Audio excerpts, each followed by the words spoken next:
Good morning student. आज का हमारा रिवीजन का टॉपिक है यूनिट 4 जो इलेक्ट्रोमैग्नेटिक इंडक्शन था। तो उसमें हम लोग आगे उसी टॉपिक को कंटिन्यू करते हैं। आज का जो टॉपिक है वो बहुत ही इंपॉर्टेंट है, जिसमें हम लोग को क्या पढ़ना है, analogy between electric and magnetic circuit. यह एग्ज़ाम के लिए बहुत ही इंपॉर्टेंट है, तो इसको आप लोग याद कर लीजिएगा।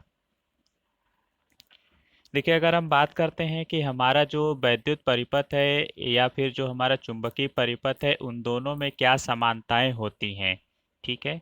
तो देखिए, अगर हम बात करें वैद्युत परिपथ की, तो वैद्युत परिपथ में जो जिस पाथ से, जिस मार्ग से करंट फ्लो होता है, उसको हम लोग क्या कहते हैं, वैद्युत परिपथ। लेकिन जो हमारा चुंबकीय परिपथ होता है, ठीक है, तो उस चुंबकीय परिपथ में क्या फ्लो करता है, फ्लक्स फ्लो करता है। तो हम कह सकते हैं कि जो हमारा फ्लक्स का जो मार्ग होगा, जिस पाथ से फ्लक्स फ्लो करेगा, उसको हम लोग क्या कहेंगे, चुंबकीय परिपथ कहेंगे।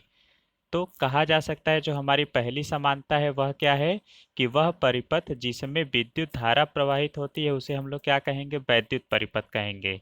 लेकिन वही उसी परिपथ में जिसमें फ्लक्स फ्लो होने लगेगा, उसको हम लोग क्या कहते हैं, चुंबकीय परिपथ। तो पहली समानता ये हो गई। इसके बाद जो हमारा दूसरा समानता है वो क्या है, कि अभी केवल सुनिए, उसमें दूसरा समानता क्या होता है कि जो हमारा वैद्युत परिपथ होता है, तो वैद्युत परिपथ में जो हमारा ड्राइविंग फोर्स होता है, मतलब जो चार्ज को फ्लो कराता है, वो क्या होता है, ईएमएफ होता है। और इसका यूनिट क्या होता है, वोल्ट होता है। लेकिन जो हमारा मैग्नेटिक सर्किट होता है, मैग्नेटिक सर्किट में जो हमारा ड्राइविंग फोर्स होता है वो क्या होता है, एमएमएफ। एमएमएफ के कारण से ही फ्लक्स जो है सर्किट में फ्लो होता है, और एमएमएफ का जो मात्रक होता है वो क्या होता है, एम्पियर टर्न।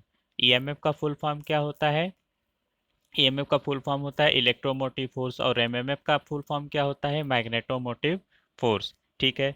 अगर हम तीसरी बात करते हैं, तीसरी समानता की, तो तीसरी समानता क्या है, कि जो हमारा वैद्युत परिपथ है, वैद्युत परिपथ में धारा होती है, जिसका यूनिट क्या होता है, एम्पियर। लेकिन जो हमारा मैग्नेटिक सर्किट होता है उसमें क्या फ्लो होता है, फ्लक्स फ्लो होता है, जिसका मात्रक क्या है, यूनिट क्या है, वेबर। ठीक। नेक्स्ट, अगर हम एनालॉजी यानी उसमें जो है समानता की बात करें, तो उसमें क्या होता है, कि जो हमारा वैद्युत परिपथ होता है, जो इलेक्ट्रिकल सर्किट होता है, इलेक्ट्रिक सर्किट में जो करंट का अपोज करता है, उस प्रॉपर्टी को हम लोग क्या कहते हैं, रजिस्टेंस यानी प्रतिरोध। और इसका यूनिट क्या होता है, ओम। लेकिन इसी प्रकार से जब जो हमारा मैग्नेटिक सर्किट होता है, चुंबकीय परिपथ है, उसमें जो फ्लक्स उत्पन्न होता है उसका अपोज करने वाले को हम लोग क्या कहते हैं, उसको हम लोग कहते हैं रिलक्टेंस। ठीक है। और इसका यूनिट क्या होता है, एम्पियर टर्न पर वेबर। ठीक। फिर और क्या होता है वैद्युत परिपथ में, और अगर हम बात करें, तो जो रजिस्टेंस होता है, रजिस्टेंस का फार्मूला क्या होता है, R is equal to rho L by A. ठीक है। और ससेप्टेंस इज इक्वल टू क्या होता है, L upon mu naught mu R by A, जो कि हम लोग इससे पहले पढ़ चुके हैं। तो अगर हम लोग इसको शॉर्ट में देखें तो क्या चीज़ समानताएं देख सकते हैं। पहला समानता क्या है, कि वह परिपथ जिसमें विद्युत धारा प्रवाहित होती है उसे वैद्युत परिपथ कहते हैं। और चुंबकीय परिपथ में क्या होता है, फ्लक्स प्रवाहित होता है। इसमें अभी हम लोगों ने देखा जो हमारा विशिष्ट प्रतिरोध होता है, विशिष्ट प्रतिरोध क्या होता है, रो। ठीक है। और इसका फार्मूला क्या होता है, 1/सिग्मा, जहाँ सिग्मा क्या है, कंडक्टिविटी। ठीक है। और अगर उसी प्रकार से मैग्नेटिक सर्किट में जो हमारा विशिष्ट प्रत्याश होता है, ठीक है, विशिष्ट प्रत्याश यानी स्पेसिफिक रिलक्टेंस, ठीक है, इसको हम लोग के से डिनोट करते हैं, और इसका क्या होता है, 1/म्यू। ठीक। थर्ड पॉइंट जो समानता की है, तो देखिए वैद्युत परिपथ में जो हमारा ड्राइविंग फोर्स होता है वह क्या होता है, ईएमएफ। ठीक। और मैग्नेटिक सर्किट में जो हमारा ड्राइविंग फोर्स होता है वह क्या होता है, एमएमएफ, है ना। फिर अभी जो चौथा चीज है, resistance, R is equal to क्या होता है, रो एल बाई ए, वैद्युत परिपथ में। और यहाँ पे हम लोगों का जो सेम प्रॉपर्टी का मैग्नेटिक सर्किट में क्या होता है, रिलक्टेंस, जिसको हम लोग किससे डिनोट करते हैं, एस से। और इसका फार्मूला क्या होता है, L upon mu naught mu R by A, या हम कह सकते हैं S is equal to L upon mu naught mu into A. ठीक। फिर नेक्स्ट है हमारा क्या चीज़,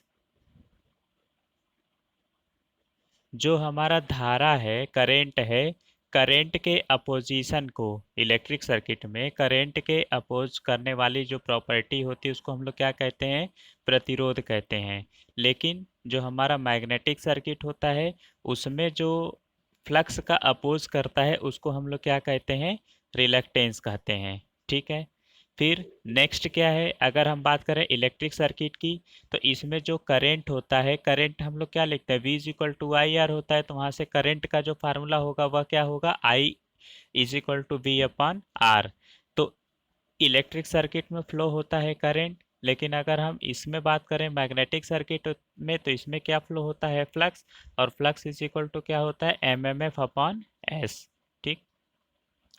जिस प्रकार से इलेक्ट्रिक सर्किट में हमारा सीरीज और पैरेलल होता है, जो रजिस्टर होते हैं, रजिस्टर का सीरीज और पैरेलल कॉम्बिनेशन होता है, तो उसी प्रकार से इसमें भी मैग्नेटिक सर्किट में भी सीरीज और पैरेलल कॉम्बिनेशन होते हैं। ठीक है। तो अगर हम बात करेंगे इलेक्ट्रिक सर्किट में जो हमारा सीरीज और पैरेलल कॉम्बिनेशन होता है, तो उसमें के सीरीज का कितना होता है, R1 plus R2 plus R3, जो कि हम लोग पहले पढ़ चुके हैं। और अगर हम पैरेलल की बात करेंगे तो पैरेलल का भी क्या होता है, यहाँ पर एक चीज़ गलत लिखा है, यहाँ पे 1 अपॉन आर पी होगा। तो 1 upon R P is equal to कितना, 1 upon R1 plus 1 upon R2 plus 1 upon R3। ठीक है। आरपी का मतलब R equivalent, R S C का मतलब आर इक्विवेलेंट सीरीज का, और आरपी का मतलब क्या हो गया, आर इक्विवेलेंट पैरेलल का। ठीक। तो उस ये तो रहा हमारा किसका, इलेक्ट्रिक सर्किट का। लेकिन अगर हम बात करेंगे किसकी, मैग्नेटिक सर्किट में, तो इसमें भी क्या होगा, जो रिलक्टेंस होता है रजिस्टेंस की जगह पे, ठीक है, मतलब जगह पे नहीं, हम कहें उसके समान जो है मैग्नेटिक सर्किट में क्या होता है, रिलक्टेंस होता है। तो इसमें भी हमारा सीरीज और पैरेलल कॉम्बिन का नियम लागू होता है। सीरीज में भी क्या चीज़ हो जाएगा, S1 plus S2 plus S3, और पैरेलल वाले में क्या हो जाएगा, 1 upon S parallel is equal to 1 upon S1 plus 1 upon S2। और S1 S2 का फार्मूला पता है क्या होता है, L upon mu naught mu R A. ठीक है।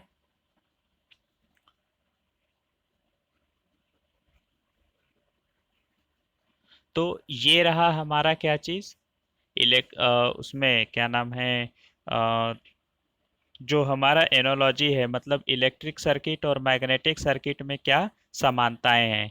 तो इसको रिवाइज कर लेते हैं। पहला क्या चीज़ समानता है, जो हमारा इलेक्ट्रिक सर्किट है, इलेक्ट्रिक सर्किट में जो हमारा पहला समानता है वह यह है कि धारा प्रवाह का मार्ग क्या कहलाता है, वैद्युत परिपथ कहलाता है। ठीक है। और चुंबकीय परिपथ में क्या होता है, फ्लक्स प्रवाह का जो मार्ग होता है उसको हम लोग क्या कहते हैं, चुंबकीय परिपथ कहते हैं।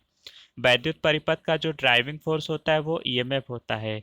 चुंबक और मैग्नेटिक सर्किट का जो ड्राइविंग फोर्स होता है वो क्या होता है, एमएमएफ होता है। ठीक है। इसके बाद अगर हम बात करें, इसमें जो विशिष्ट प्रतिरोध होता है वह क्या होता है, वैद्युत परिपथ का विशिष्ट प्रतिरोध rho is equal to 1 upon sigma, sigma क्या है, कंडक्टिविटी। और अगर हम चुंबकीय परिपथ की बात करें तो इसमें जो विशिष्ट प्रत्याश होता है वह क्या होता है, 1 upon mu. Driving force EMF और driving force MMF. Electrical circuit में जो आर इज इक्वल टू होता है, जो रजिस्टेंस होता है वो रो एल बाई ए होता है। और यहाँ पे रिलक्टेंस होता है। ठीक है। तो रिलक्टेंस इज इक्वल टू क्या होता है, L upon mu naught mu R A. जो नेक्स्ट प्रॉपर्टी, जो नेक्स्ट एनालॉजी है इलेक्ट्रिक सर्किट की, वह क्या होती है कि जो करंट का जो अपोज करता है उसको हम लोग प्रतिरोध कहते हैं, जो फ्लक्स का अपोज करता है उसको हम लोग रिलक्टेंस कहते हैं। फिर इलेक्ट्रिक सर्किट में I is equal to V by R होता है, और यहाँ पे फ्लो करता है फाई यानी फ्लक्स, और flux is equal to M M F upon S यानी M M F upon reluctance. और series parallel same as it is जो हमारा रजिस्टेंस में अप्लाई होता है। ठीक है। तो ये रहा हमारा एनोलॉजी। अब इसके बाद जो हमारा मोस्ट इंपॉर्टेंट टॉपिक है वह क्या है, फैराडे का विद्युत चुंबकीय प्रेरण नियम। ठीक है। यह भी जो है बहुत ही इम्पोर्टेंट है, तो इसको भी आप लोग ध्यान दे करके पढ़िएगा। देखिए, जो फैराडे हैं, फैराडे का इसमें जो पहला नियम होता है, तो इस नियम के अनुसार क्या होता है कि अगर हमारा कोई कॉइल है या फिर कंडक्टर है या फिर सर्किट है, तो उससे जीत उसको अगर हम किसी मैग्नेटिक फील्ड में रखते हैं तो उससे क्या होगा, फ्लक्स लिंकेज होगा, ठीक है। तो उन्होंने क्या कहा कि अगर किसी कॉइल में, कंडक्टर में या फिर सर्किट से जो लिंक्ड यानी जो उससे फ्लक्स लिंकेज है, लिंक्ड मैग्नेटिक फ्लक्स में अगर परिवर्तन होता है, या जब कोई कंडक्टर चुंबकीय फ्लक्स को कट करता है या चुंबकीय फ्लक्स द्वारा कट किया जाता है, तो उसमें क्या होता है, उसमें वैद्युत वाहक बल प्रेरित होता है, यानी उसमें ईएमएफ इंड्यूस होता है, ठीक है। ये फैराडे का पहला नियम था।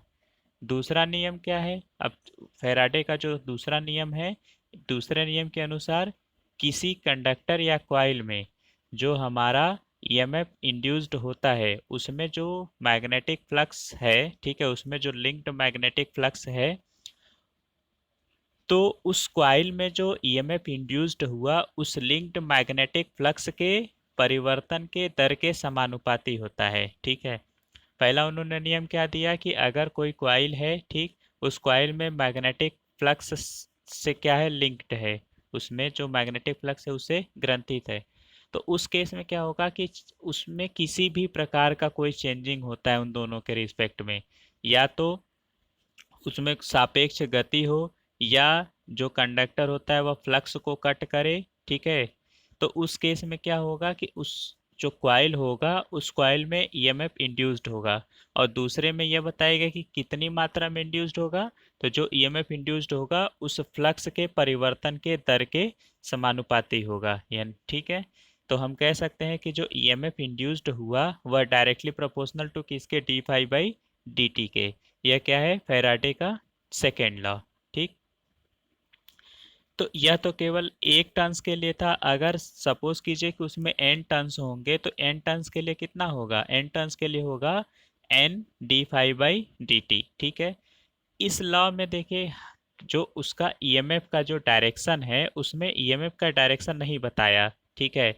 तो इसमें केवल हम फैराडे ने ये बताया कि अगर जो ईएमएफ इंड्यूस्ड हो रहा है उसकी मात्रा कितनी होगी, यानी उसकी वैल्यू कितनी होगी, ठीक। डायरेक्शन को फाइंड करने के लिए हम लोग क्या अप्लाई करते हैं, लेंज का लॉ अप्लाई करते हैं, ठीक। यह दोनों ही जो नियम है यह बहुत ही इंपॉर्टेंट है, चाहे लेंज का नियम हो या फैराडे का नियम हो, यह दोनों नियम बहुत इंपॉर्टेंट हैं, ठीक है। तो अब अगर हम बात करें लेंज के लॉ की, तो लेंज लॉ क्या कहता है कि अगर हमारा कोई सर्किट है, ठीक है, सर्किट में जो ईएमएफ इंड्यूस्ड होता है उस सर्किट, तो जब किसी सर्किट में ईएमएफ इंड्यूस्ड किया जाता है तो उस सर्किट में जो करंट सेटअप होता है यानी करंट फ्लो करता है उस गति अथवा परिवर्तन का विरोध करता है जो उसे उत्पन्न करता है, ठीक। यानी ईएमएफ इंड्यूस्ड होने के बाद अगर उसके पाथ को अगर हम शॉर्ट कर दें तो उसमें से करंट फ्लो होगा, और वो जो करंट इंड्यूस्ड हुआ है, ठीक है, वो जिससे उत्पन्न होता है उसी का अपोज करता है, ठीक। तो अपोज जहाँ पे करता है उसमें हम क्या लगा देते हैं, नेगेटिव साइन। तो अगर हम बात करें ईएमएफ की, तो ईएमएफ का, तो ईएमएफ इज इक्वल टू क्या हो जाएगा, minus N D phi by D T, जहाँ पे माइनस क्या रिप्रेजेंट करता है कि वह उसका अपोज कर रहा है, ठीक है। तो यह क्या है, लेंज का नियम है। अब आगे हम लोग पढ़ेंगे इस पर जो बेस्ड न्यूमेरिकल हैं और जो और भी कुछ इम्पोर्टेंट टॉपिक होंगे। तो आज के लिए बस इतना ही। Okay, thank you.